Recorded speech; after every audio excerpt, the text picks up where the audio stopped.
Hello friends, आज आपको रूबरू कराने वाला हूँ गणित के एक ऐसे टॉपिक से जिसके पीछे कहीं ना कहीं पूरा हमारा धरती नामक गोला ही पागल है।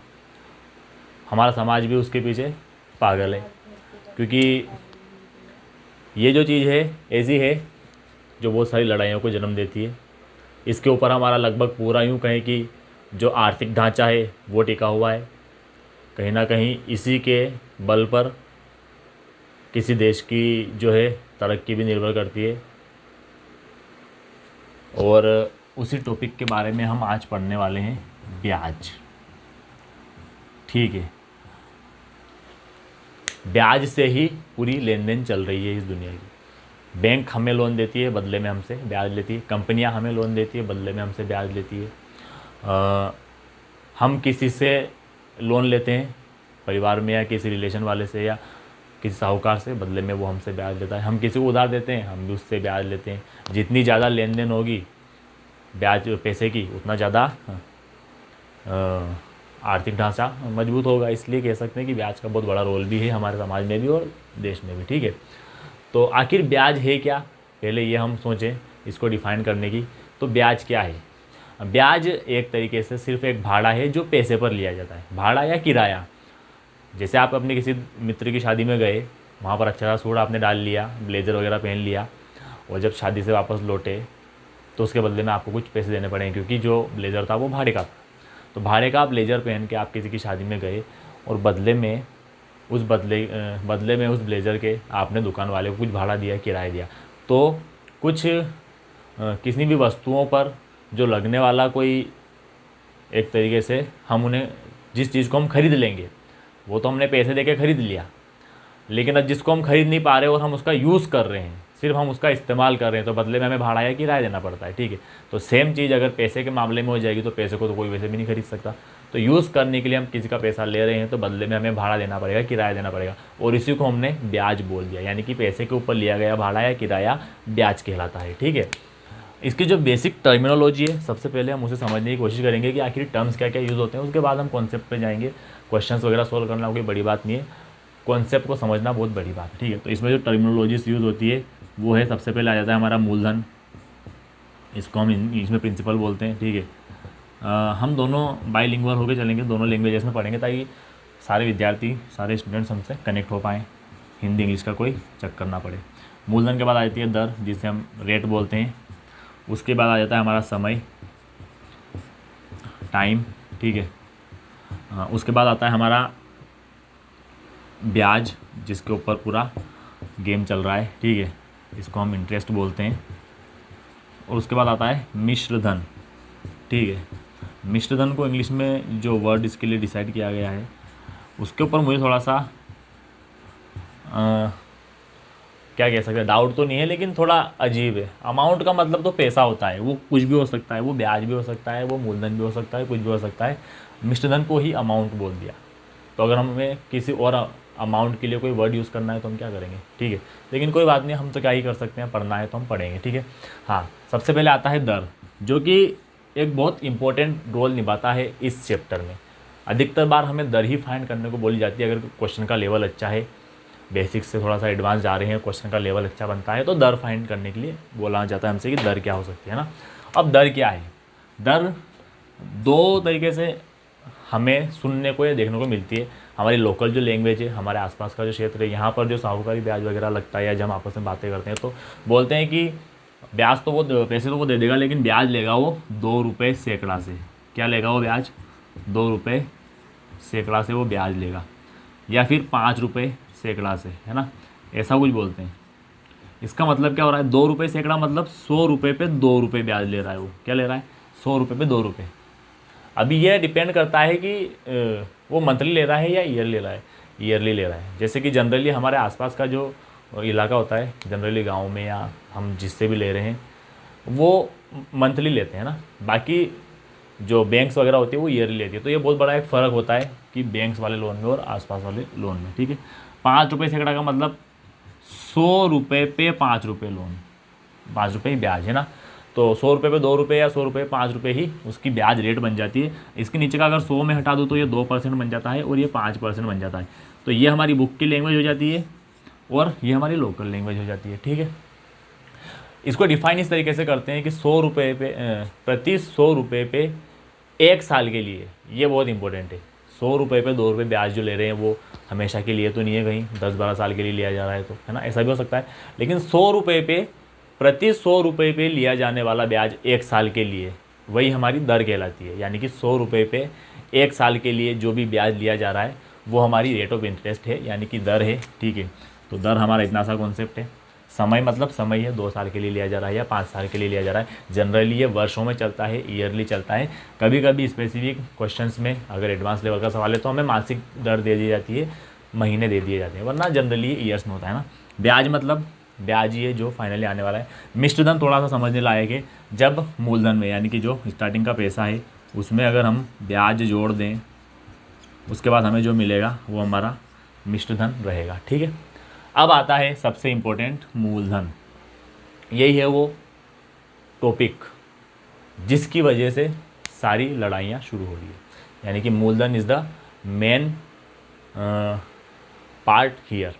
मूलधन सबसे इम्पोर्टेंट है ना, क्योंकि मूलधन जो है इसके नाम में ही मूल है। मूल का मतलब क्या होता है? जड़।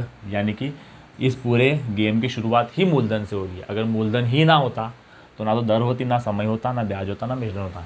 तो मूलधन का मतलब क्या हुआ? वो पैसा जो सबसे स्टार्टिंग में लिया जा रहा है या दिया जा रहा है या जहाँ से शुरुआत हो रही है सब कुछ, वही हमारा मूलधन है, यानी कि सबसे स्टार्टिंग का पैसा। इसके लिए हमें 2-3 पॉइंट्स याद रखने पड़ते हैं मूलधन के बारे में। क्या क्या हो सकते हैं वो? एक तो ये है कि मूलधन अपने आप में 100% होता है। यानी कि अगर मेरे पास मूलधन है और कुछ दर दी हुई है तो मैं डायरेक्टली मूलधन का वो दर रख के मल्टीप्लाई करके एक्चुअल पैसा निकाल सकता हूँ। तो मूलधन अपने आप में 100% होता है, या यूँ कहें कि मूलधन अपने आप में बेसिक होता है, सबसे बेसिक, यानी कि इन सब का आधार मूलधन ही है, ठीक है। तो ये तो था हमारा इन सब टर्म्स का बेसिक, कि आखिर ये टर्म्स है क्या। अभी जैसे हम बात करें, एक बेसिक सा फॉर्मूला हमारे पास आता है जो हमने शुरू से पढ़ा है, कि मान लीजिए कोई व्यक्ति है, मान लीजिए रमेश है। रमेश ने 500 रुपये 2% की दर से 3 वर्ष के लिए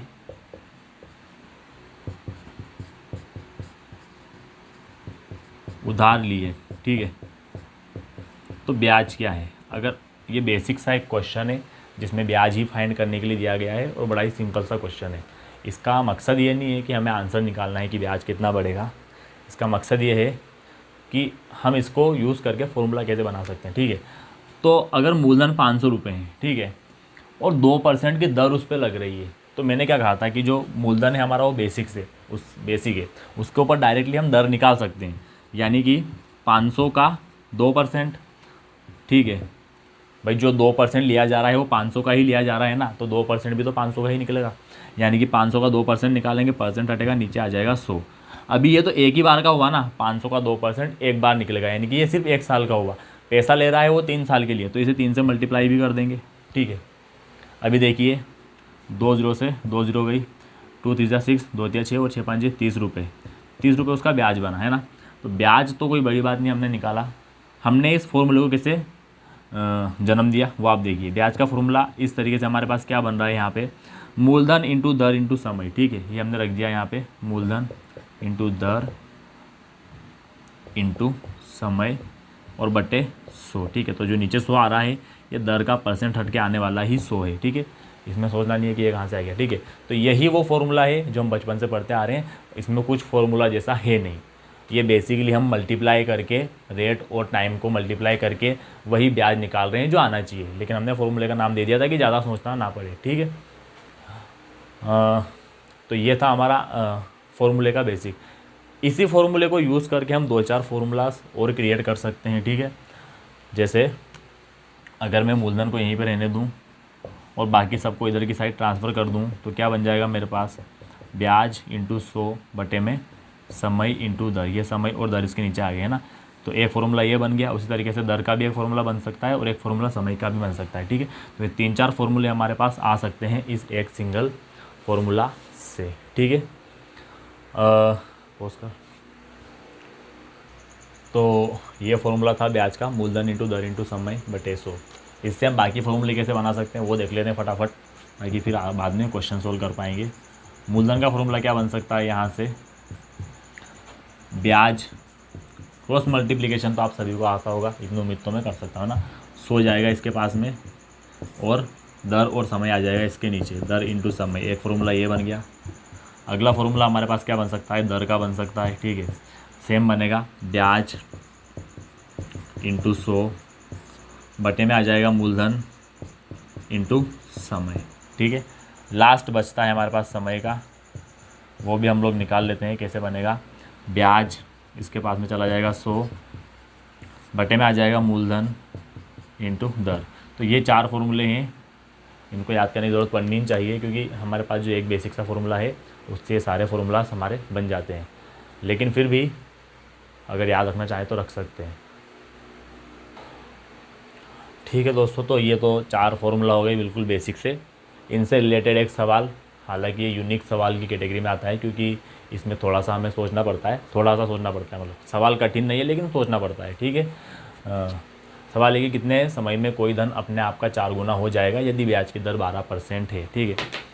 इसको सोल्व करने से पहले स्टूडेंट्स कंफ्यूज हो जाते हैं कि इसमें तो कुछ दिया ही नहीं है, जबकि इसमें बहुत कुछ दिया हुआ है। अगर हम देखें तो सिर्फ हमें कुछ सोचना पड़ता है एक्स्ट्रा एक स्टेप, कि हम इसमें मूलधन को क्या माने। अगर हम मूलधन को कुछ ना कुछ मान लेते हैं तो हमारा काम आसान हो जाता है। जैसे कि मैंने कहा कि इस तरह के जितने भी सवाल आते हैं ना, उसमें आप मूलधन को वैसे तो एक्स माने तो ज़्यादा बेहतर है, ताकि हमारी थोड़ी कैलकुलेशन भी मजबूत हो। लेकिन अब मूलधन को इसमें हम एक्स भी मान लेते हैं ना, क्या मान सकते हैं हम मूलधन को, एक्स भी या 100 है ना।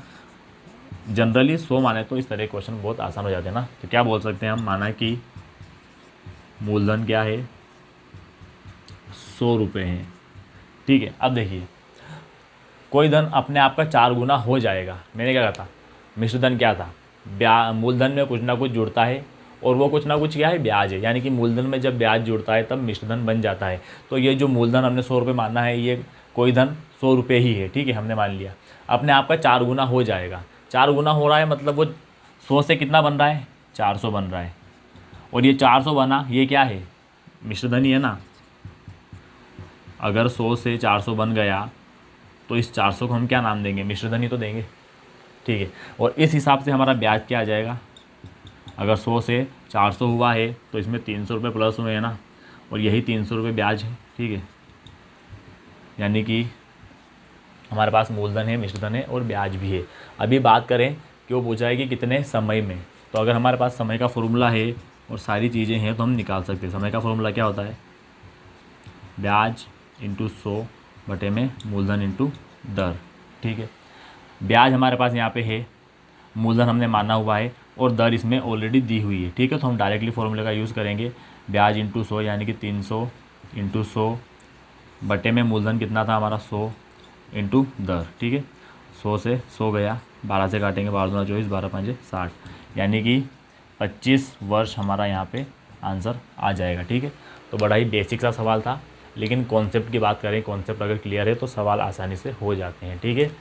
इसी सीरीज़ में हालांकि अभी हम कुछ कॉन्सेप्ट्स पढ़ने वाले हैं, बेसिक कॉन्सेप्ट्स हम सारे क्लियर करेंगे, लेकिन नेक्स्ट इससे रिलेटेड जो भी वीडियो लेके आऊँगा उसमें अच्छे क्वेश्चंस लेके आऊँगा। कॉन्सेप्ट बस इतना ही है, इससे रिलेटेड हम 2-4 सवाल ऐसे करेंगे जिनको हल करने के बीच में हमें बहुत सारी चीज़ें जानने को मिलेगी, और इस तरीके से हमारा पूरा टॉपिक कंप्लीट हो जाएगा। तो इसका जो भी नेक्स्ट वीडियो होगा उसमें हम क्वेश्चंस को सोल्व करेंगे, ठीक है। तब तक के लिए बने रहिए हमारे साथ, चैनल को लाइक करें, शेयर करें, सब्सक्राइब करना ना भूलें इसी तरह की इंटरेस्टिंग वीडियोज़ के लिए। धन्यवाद।